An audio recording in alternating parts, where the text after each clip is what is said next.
Greetings, salutations, and welcome to SportsLook, the sports television program for the high plains of West Texas and eastern New Mexico.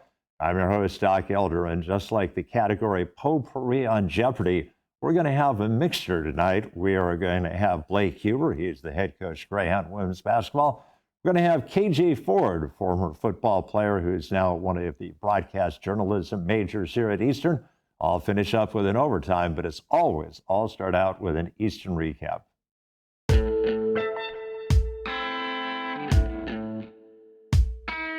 3 nice honors for Eastern athletes coming out of last weekend. First of all, Aileen Lucero from the softball team. She was the Lone Star Conference Hitter of the Week. From the Greyhound women's basketball team, Natea Lockett, she was the Offensive Player of the Week. More will be said about her in a minute.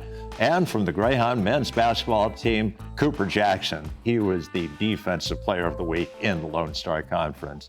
Well, that'll finish up our Eastern recap. So what we'll do is we'll clear the set, and I'll bring in my first guest, Blake Huber, right now.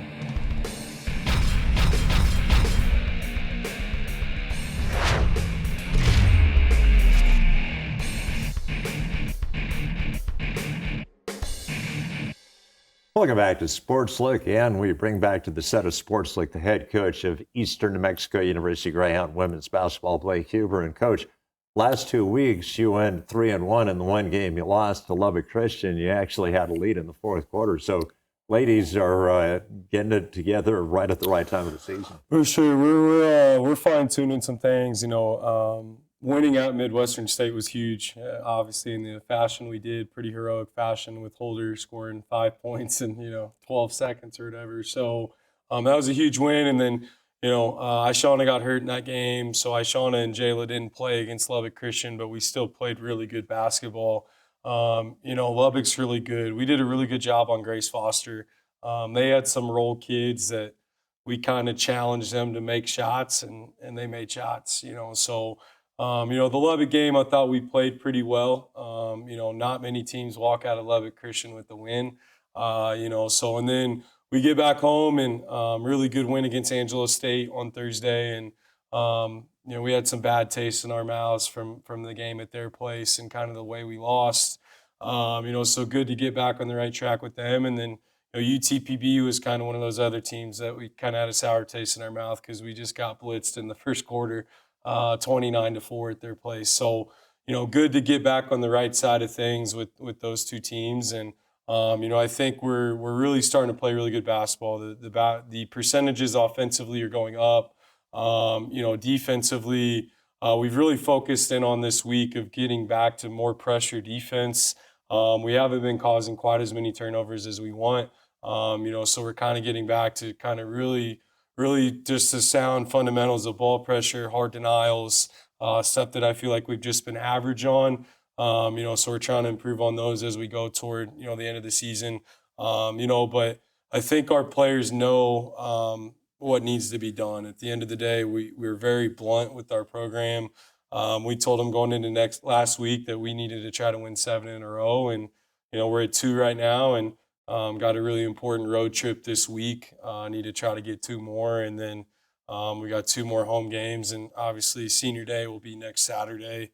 We're honoring 4 seniors. So, really exciting things hopefully down the stretch for our group. And the goal is obviously Frisco, Texas for the conference tournament. And we want to make the national tournament, which means we need to keep stacking up wins. So really, happy where our group is right now. We dealt with a lot of sickness last week. We're still dealing up with some banged up bodies. So hopefully as we go through the last 3 or 4 weeks, we can get as healthy as possible.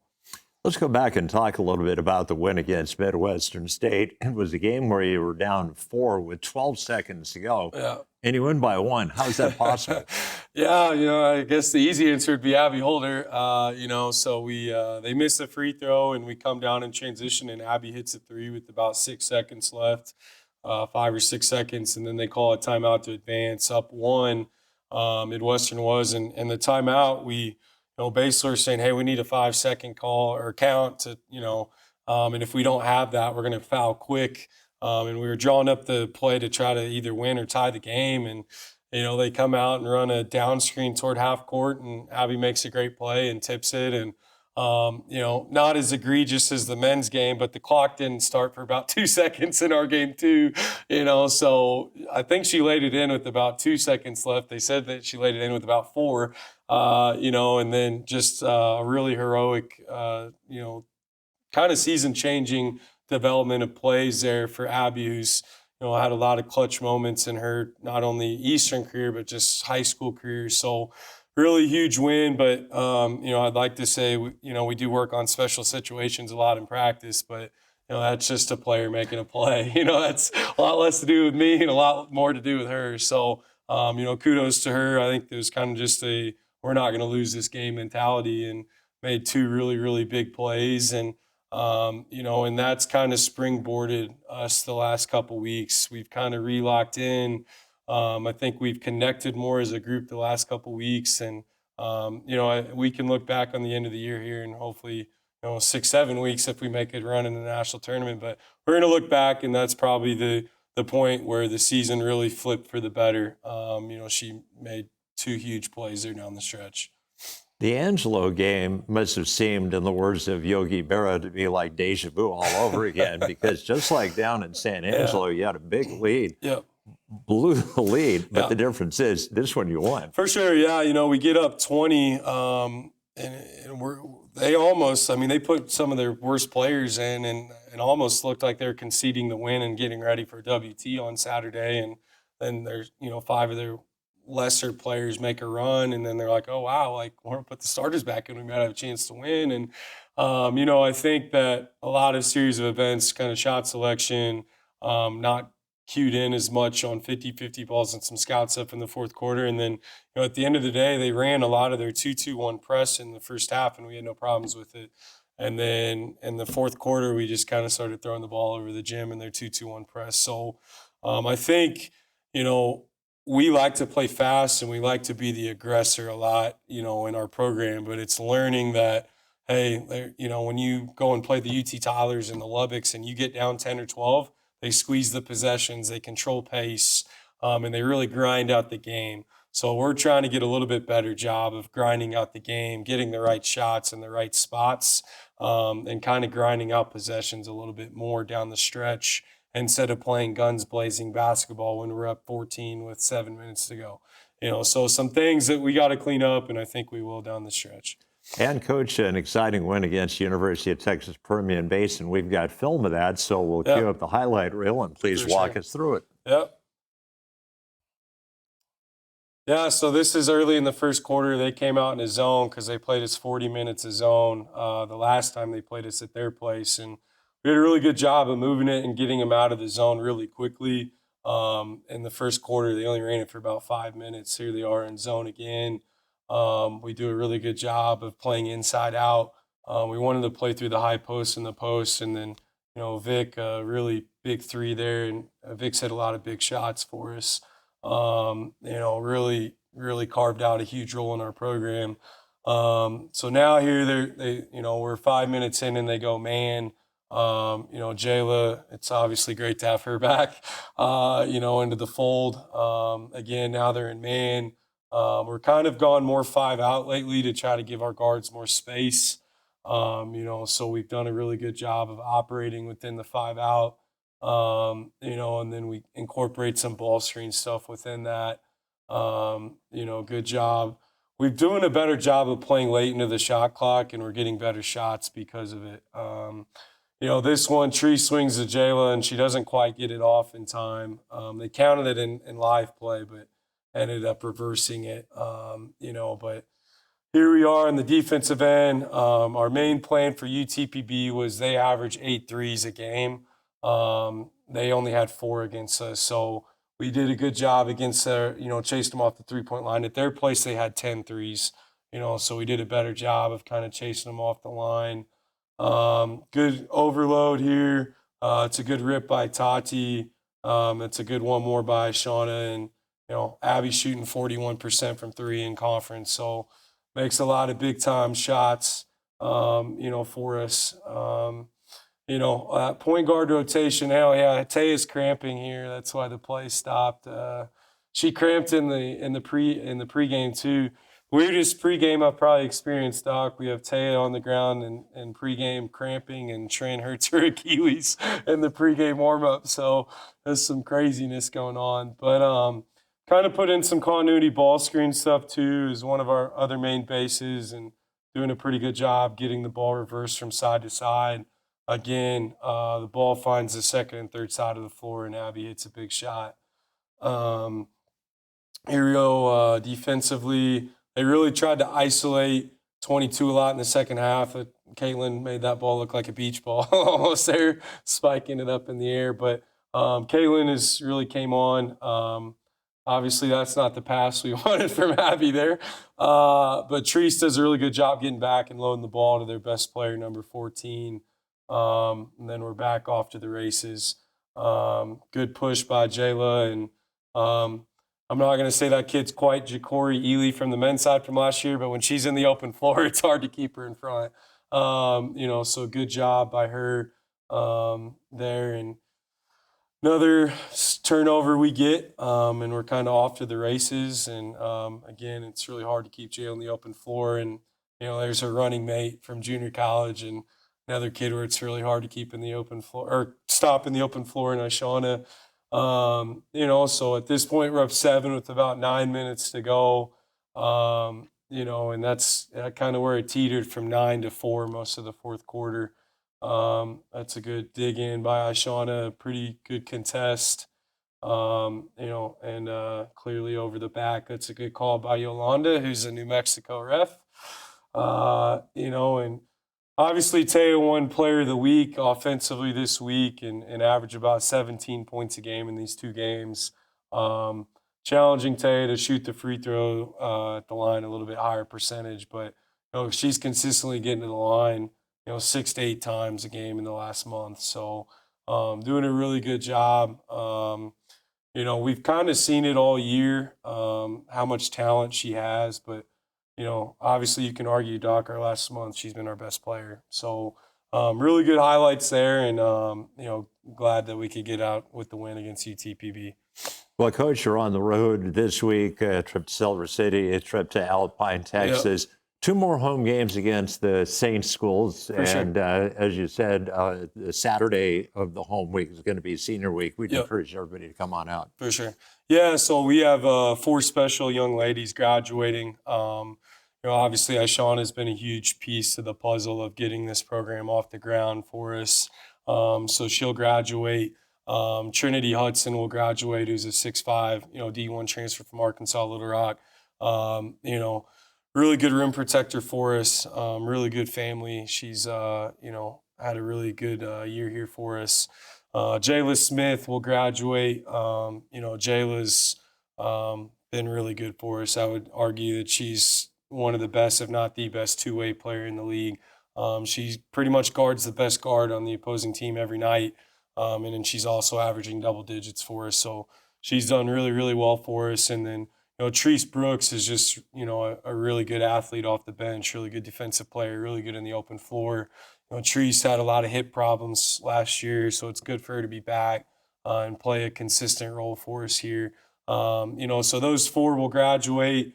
At the end of the day, I know you have Coach Vo coming on next, and we've talked about it. Every game at this point is a must-win, so road games, home games, senior day, we need to stack wins together and get on a winning streak. And, we're excited to honor those 4 seniors and, hopefully send them off the right way in the conference tournament and hopefully the national tournament. Well, Coach, congratulations on the success so far, and best of luck the rest of the season. Awesome. Thank you, Doc, and go Hounds. All right, well, that is going to wrap up our first interview segment, so we'll clear that set, and we'll bring in Davin Vo from men's basketball right now.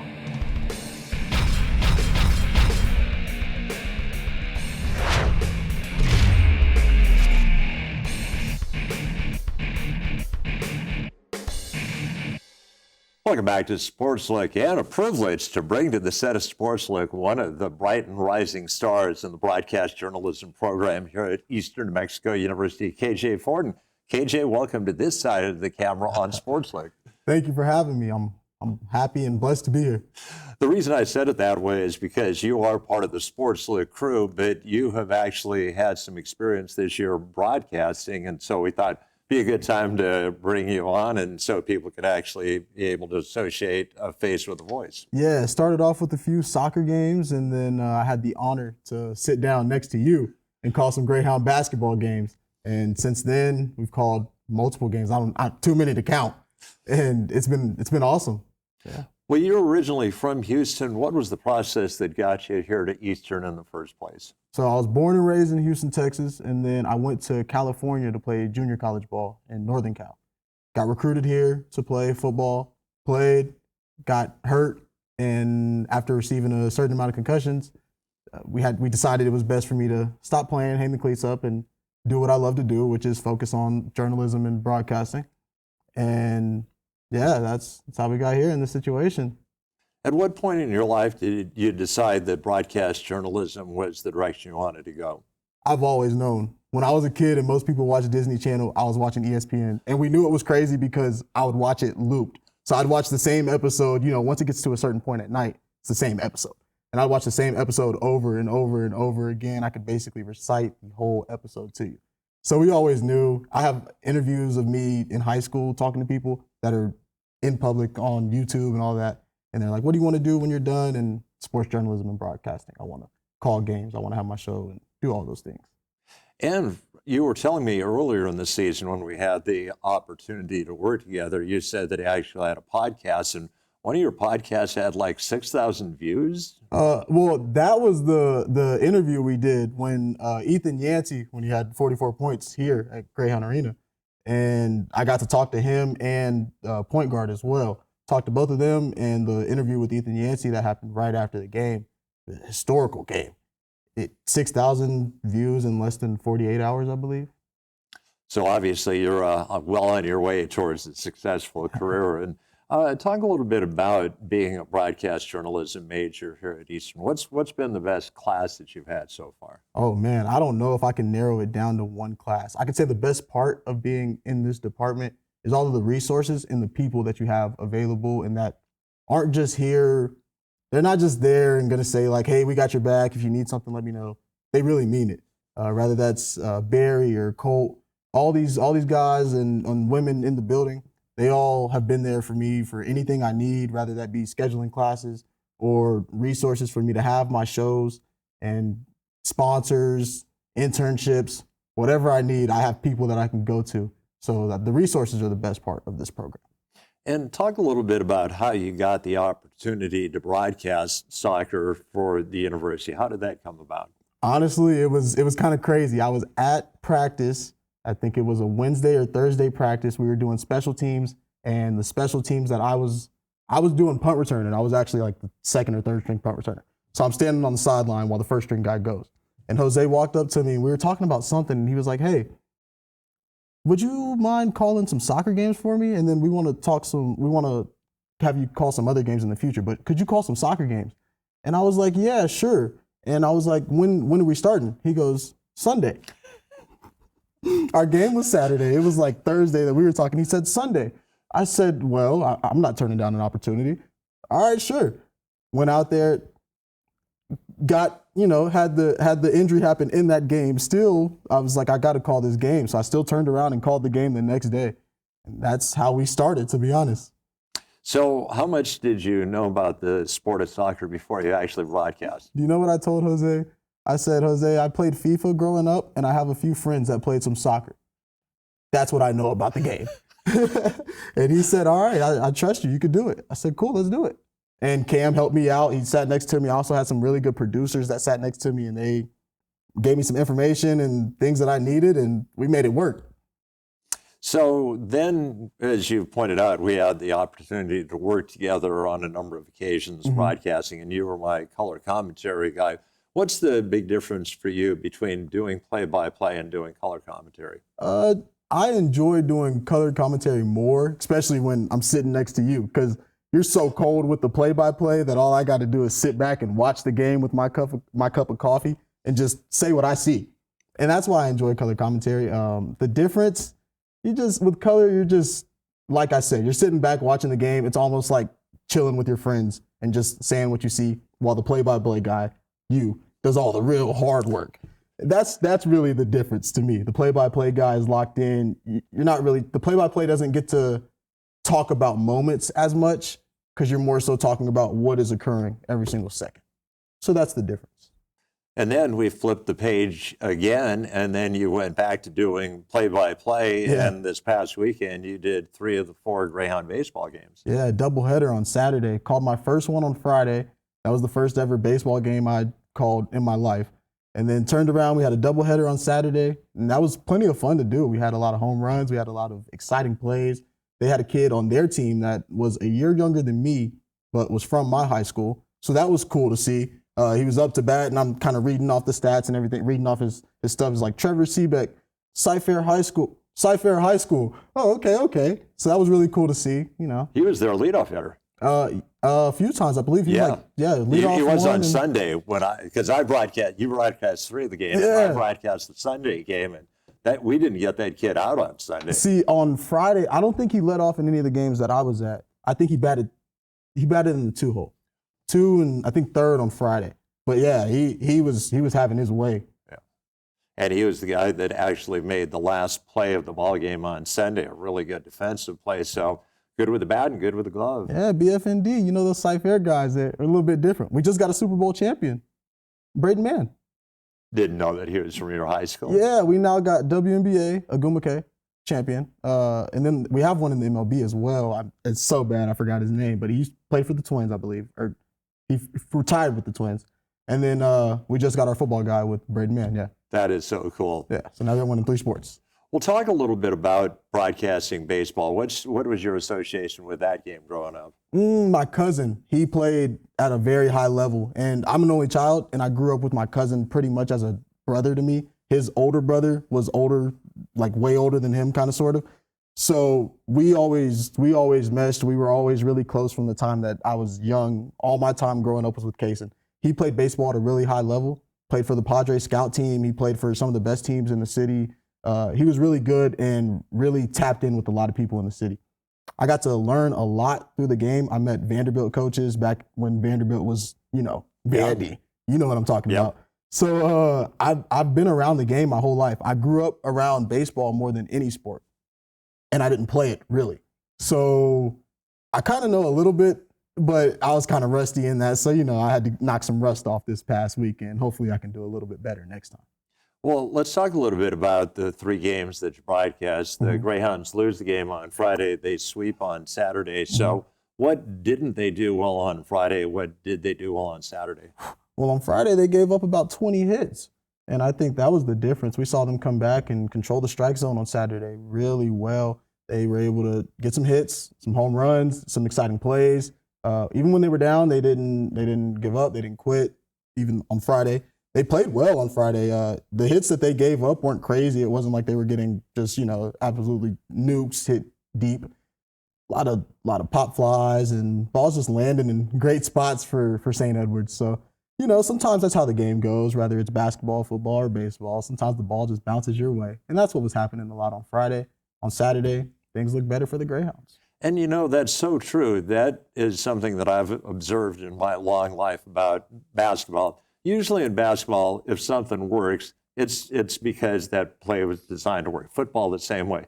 Baseball, you can just top the ball and get a base hit. Exactly. And the next time you hit a rocket and it's right at the shortstop and it's an out. Yeah, you can hit it right back at the pitcher, or you can hit it at the pitcher and it can go right past him. Or we saw a batter hit it right off of the pitcher's foot this weekend. So, yeah, anything can happen. It's a great game. So in terms of the statistics of baseball is a really stat-driven game, and you've got a lot of time to look at the stats and talk about the stats. So when you look at a player, what's the one stat? Is it batting average, RBIs, hits, runs? What stat are you really looking for that tells you what type of ball player? I want to see that on-base percentage. How much you're getting on the bags, man. I don't care how you do it. Just get on the bags. I don't care if you're getting walked, if you're getting hit, or if you're getting hits. Get on the bag. That's what I care about. Obviously, KJ, that had to be a tough adjustment for you, hearing the news that medically it was in your best interest. What was the toughest adjustment walking away from the game of football? Honestly, it might sound crazy, but knowing that, I'll never get that contact again. I'll never be able to just hit somebody. You got to adjust the way you mentally, the way you think about some things. You wake up every day, your mindset is just go dominate, go be the best. Don't let anybody be better. And there's so many things that you can carry over from football into the real world. I think the one thing I'll miss is hitting people. You know what I mean? And even getting hit sometimes. That's just something. It's something that all football players, I think, are a little bit wired different. You know what I mean? You have to be. Yeah. Exactly. To make it to a high level, you have to be. Well, KJ, let's say in the 30 seconds or so we've got left, let's talk a little bit about you. If people want to follow you on social media, what are your handles? On X, KJ_Ford4.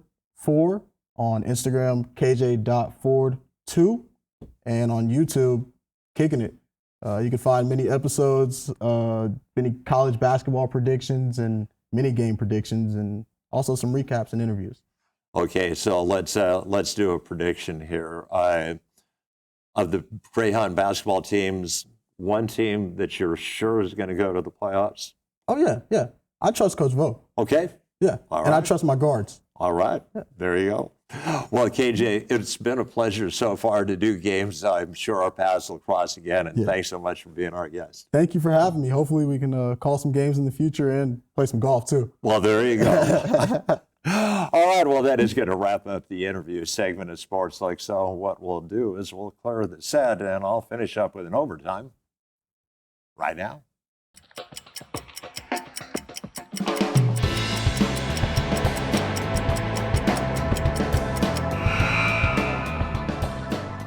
How was your 22nd birthday? It was probably pretty awesome, but I doubt if you had as awesome a 22nd birthday as Cooper DeJean.